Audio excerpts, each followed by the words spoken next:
Welcome to Not Milk Never Milk. Subscribe if you're lactose intolerant.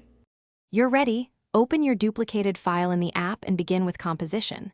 Crop to remove distractions and set aspect ratio, 16:9 or square, then straighten the horizon.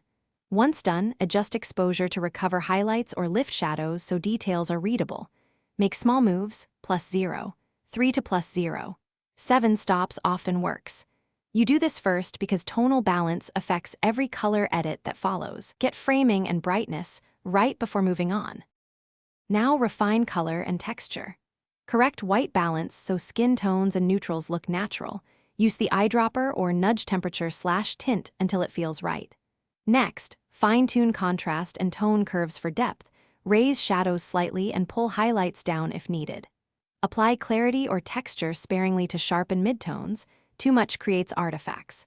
Use selective tools to remove blemishes or darken bright patches. Masks let you protect areas like skies while editing the foreground. Finish with global color grading and final sharpening. Add a gentle split tone or use the color mixer to emphasize a hue. Do this at low strength so skin and highlights stay natural.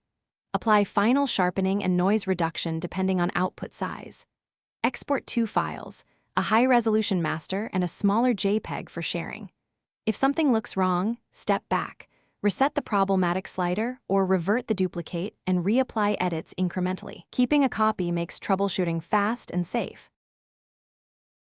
Thanks for watching. If this was helpful, leave a like and consider subscribing. See you next time.